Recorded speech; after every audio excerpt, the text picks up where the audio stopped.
This happened during my early 20s. I used to live in a small home with a group of 3 other guys. We all didn't really know each other before moving in together, but we had gone to the same college and graduated at the same time. So with all of us looking for somewhere to live afterward, it all just kind of fell into place. Splitting the rent 4 ways, we were able to afford a relatively small house on the more rural outskirts of the city. Everything closer was a bit too expensive. All went well for the first 9-ish months, but pretty suddenly, 2 of the guys decided to move out, leaving just me and KJ. Unfortunately, KJ was the only one of the 3 that I didn't really talk to that much. He was always working, or getting home late, or just not wanting to hang out with the rest of us, so it kinda sucked that it was the other 2 that left. It also meant we had to pay double between each of us. This wasn't something we could keep up, and agreed that at the end of the lease in 3 months, we would go our separate ways and leave the house. For the first month after the 2 left, it became really apparent how absent KJ was. On my days off, I was often at home just chilling all day and night by myself, which was very different from when the other 2 lived here. I didn't care too much. If anything, it was great having the place all alone, but I did think it was odd he was out for so long all the time. He only worked part-time in the mornings, but I figured he must have been out with friends all night every night. However, one night I happened to stay up a little later than usual. I was sitting in my room, and it was maybe about 1 a.m. when I saw headlights shine through my window, pulling down the gravel driveway. When I heard the front door open, I got up and for some reason felt like saying hi, just to keep things from getting too distant and awkward between us. I opened my bedroom door, but was kind of startled as I heard his footsteps begin rushing down the hallway. When I stuck my head out, he jumped, like I'd caught him in the act of something. The lights were off in the hallway, so I couldn't see him too well, but I could see that his eyes were wide and his body was frozen just outside of his bedroom door. "What's up, KJ?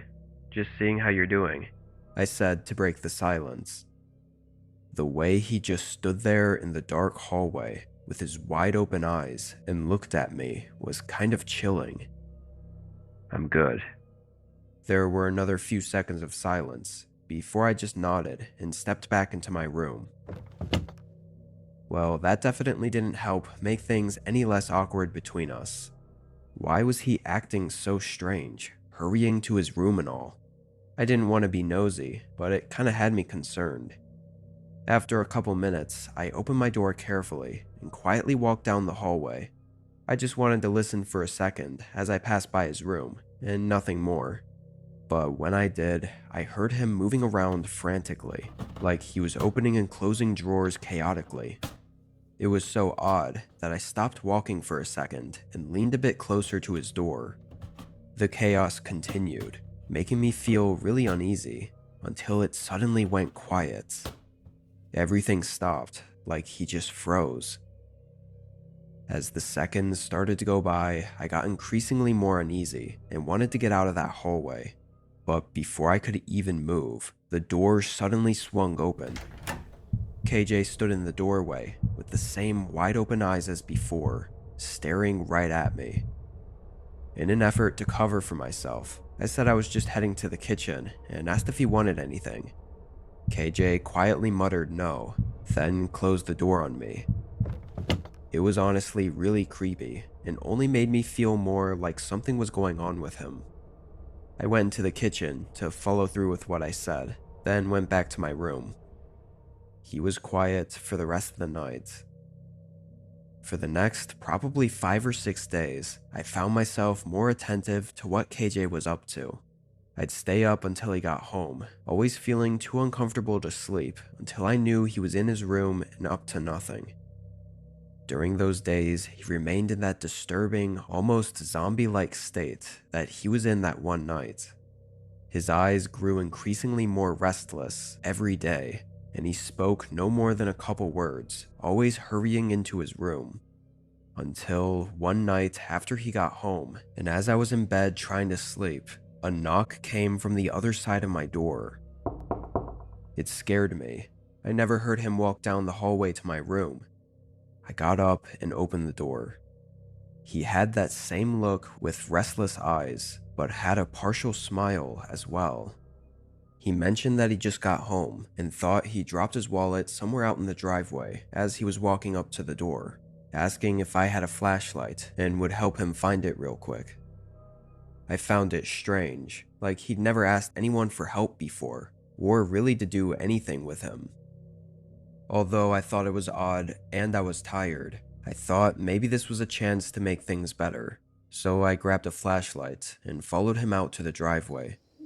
He started up some small talk, just asking about work and stuff, as we started walking on the gravel and looking around. I noticed almost right away that his car was parked really far down the driveway though, like all the way at the end, for seemingly no reason. So if he walked all this way, we had to do the same to look for his wallet. We got all the way down to his car, and I never spotted anything on the ground, but then he started leading me away from the car. I was still shining the light around, but realizing there was no reason his wallet should be way out here away from the driveway, I asked what we were doing. KJ took a few seconds to respond, like he was thinking, before saying he went for a short walk out here earlier, so he could have dropped it. But I didn't really believe him. He kept trying to lead me further from the driveway and deeper into the woods. Every time I said we should turn back, he would repeatedly try to convince me otherwise. It got really suspicious really fast. I felt my nerves building up. Here, you could take the flashlight. I'm gonna head back to the house. I gotta be up early for work tomorrow anyway, I said as I tried to hand over the flashlight to him and make my exit. He didn't take it though. His clearly fake smile faded, and his restless eyes looked more than disappointed. He looked angry. He didn't respond, but the tension was making me really uneasy. After a few seconds, I turned around and started quickly walking away from the woods. I looked back a couple times, seeing KJ just standing there and watching me. As soon as I got to the house, I started packing. I didn't know what that was, but I didn't feel safe with him at all. I didn't sleep the whole night, listening to make sure KJ wasn't up to anything else. But he never came back to the house that night. In the morning, I got everything important stashed into my car and left. Even years later, I never heard anything from KJ or figured out what was going on. His behavior wasn't normal, and I honestly think he was planning to do something horrible in the woods that night.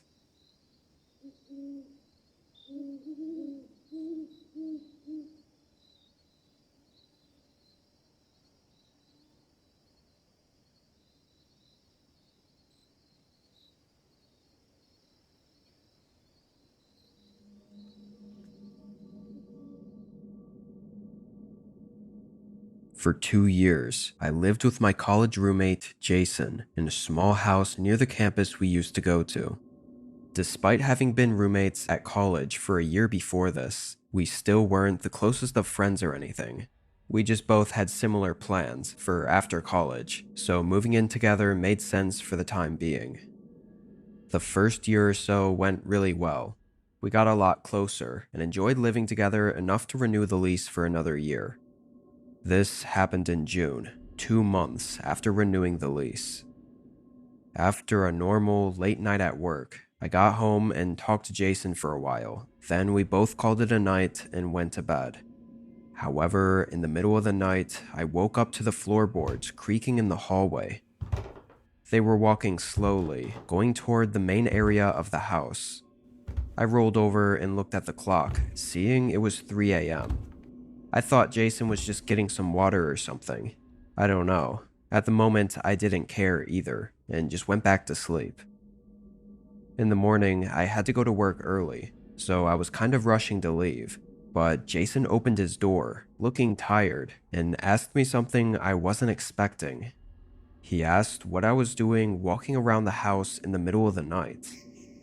I was immediately taken aback. I said I wasn't, but had thought I heard him walking around. The conversation basically ended at that though, with both of us confused at what we both heard, because I had to leave for work. Honestly, I thought our floors or walls must have just been creaking from the wind hitting the house or something, if it really wasn't Jason. When I got back home, Jason was at work, so I spent most of the night just chilling in my room, and eventually, around the same time as last night, I went to bed. But then again, I woke up around the same time to the floorboards making that same creaking sound. This time, rather than going right back to sleep, I tried to listen more carefully. It sounded exactly like someone slowly walking through the hallway and into the living room. Once they got to the other side of the house, I couldn't hear anything for about 30 seconds and decided to get up and check on it. I opened my door and walked down to the living room, but Jason wasn't in there. As far as I could tell, there was nothing there that could explain what I heard. I went back to my room and went to sleep. What I found so strange about it was that the sound moved through the house. Like if it was just the home creaking, why did it slowly go across the house like that? I mentioned it to Jason in the morning, and neither of us could come up with any ideas. Jason was off this day, but at 2 I had to go to work. I didn't make it back to the house until nearly 11. When I did and walked down the hallway to my room, I was surprised to see Jason still up. I just saw him in the corner of my eye, sitting on the bed in his room as I passed by the doorway. I called out "What's up" as I went over to my room, but Jason didn't respond. I thought it was kinda weird, but maybe he just didn't hear me, so I continued into my room. I took off my work uniform and put on some regular clothes. I left my room to go to the kitchen and get some food, but I noticed Jason's light was off in his room now. When I passed by, I looked in just to see if he was good. He was still sitting on his bed in the corner, now just in the dark, so I could barely see him. "Hey, what's up, Jason? You alright?" I called out. After a few seconds of him not responding, I just left the doorway and went to the kitchen. This was definitely weird, but I didn't know what else to do. Obviously, I wasn't going to just march into his room for no reason, just so he'd respond to me. But it did seem really odd he didn't at least just say hi or whatever. I was in the kitchen for maybe 15 minutes, then headed back to my room. Jason's door was closed when I passed by. For a whole hour, I stayed in my room, but then I heard that sound. The floorboards creaking right in the hallway. I looked over, and suddenly something moved under the door. I listened to the creaking continue, but with my last couple interactions with Jason being weird, I figured I would just text him this time to ask if it was him walking around. I waited a couple minutes, then I finally got a response. Jason sent me a question mark, then followed up with, "What do you mean? I'm not home right now." My face went pale, and my eyes shot over to the door. I got up and hurried into the hallway. No one was there, but the door to Jason's room was now open again. I quietly stood there and listened, but didn't hear anything. I walked over and peered through the doorway. Standing in the center of the pitch-black room was an unknown man. Even in the dark, now that he was closer and standing up facing me, I could tell he was taller and had a thick beard, two distinct features different from Jason that I couldn't see before. Without any more hesitation, I ran out of the house. I called the police immediately, standing on the other side of the road. When they got there, whoever that guy was gone.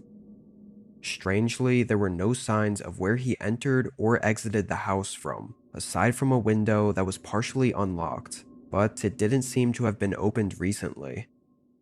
What's really disturbing is knowing that he was likely the cause of the creaking floorboards for the last several days in the middle of the night, meaning he was inside walking around the house while we were sleeping. Even more creepy is trying to figure out why he was in Jason's room, just sitting on his bed and seemingly waiting for something. Interestingly, in the last few days, that was the one day that Jason had off and that I worked, meaning Jason would be alone pretty much all evening. This makes me think the unknown man somehow knew this and was waiting to catch Jason off guard while he was alone.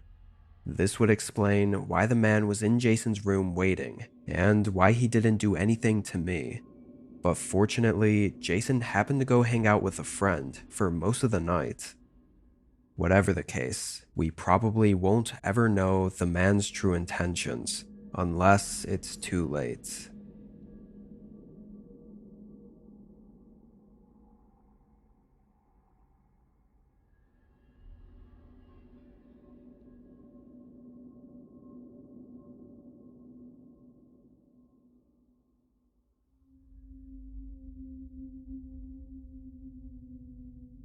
In 2015, when I was 23, I had used Craigslist to find a roommate to share my apartment with. Back then, I think it was pretty normal to be using Craigslist for finding roommates and whatnot. There weren't really any other sites to do so on, and it wasn't exploited as much as it is today.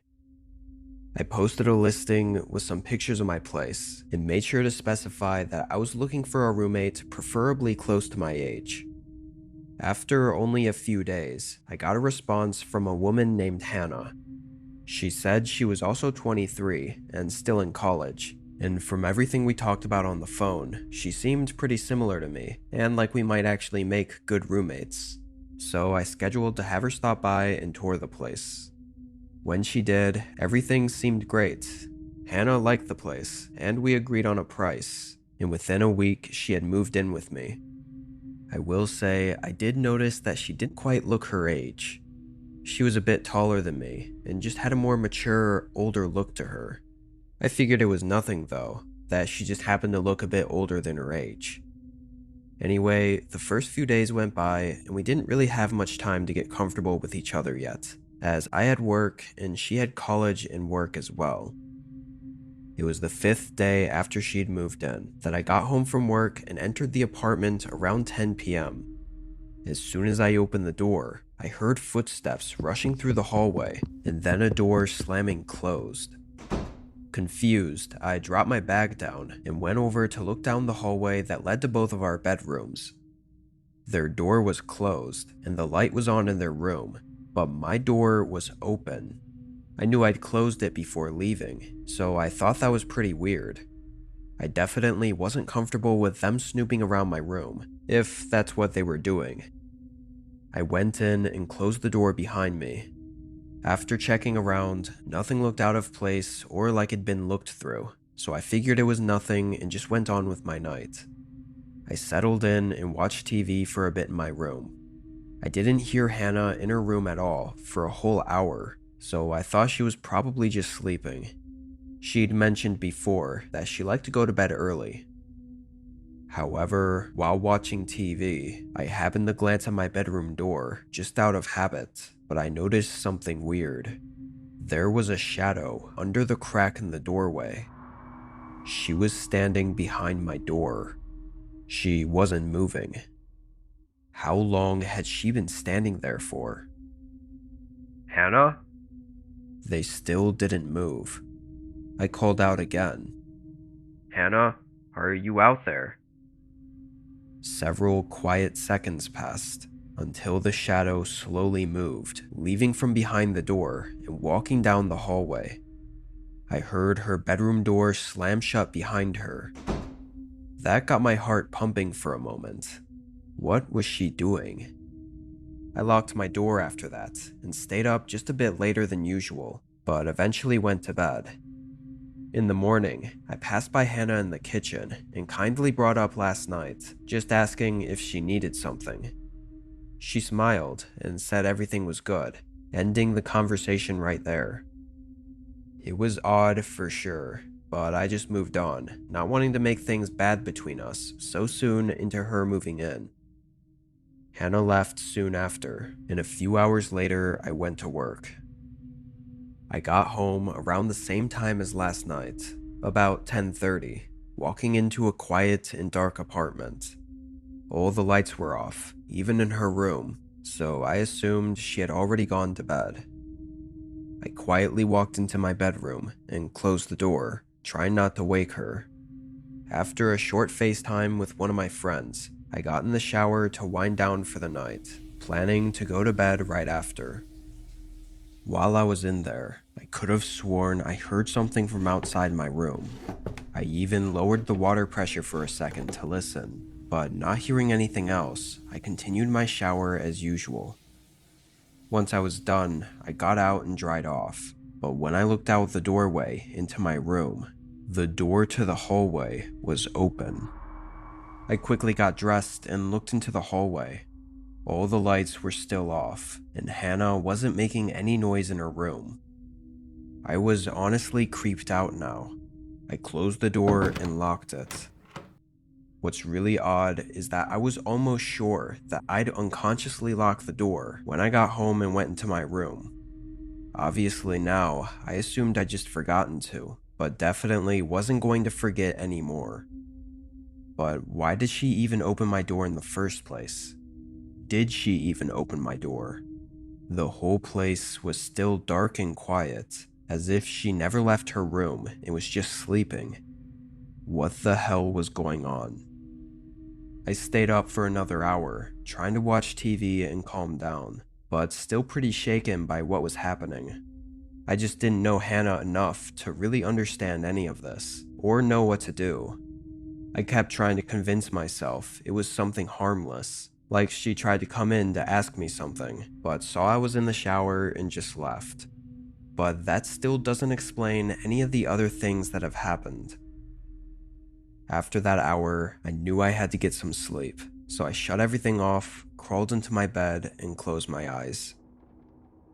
It felt as though as soon as I closed my eyes, I opened them back up, knowing that I'd fallen asleep, but only for a short amount of time.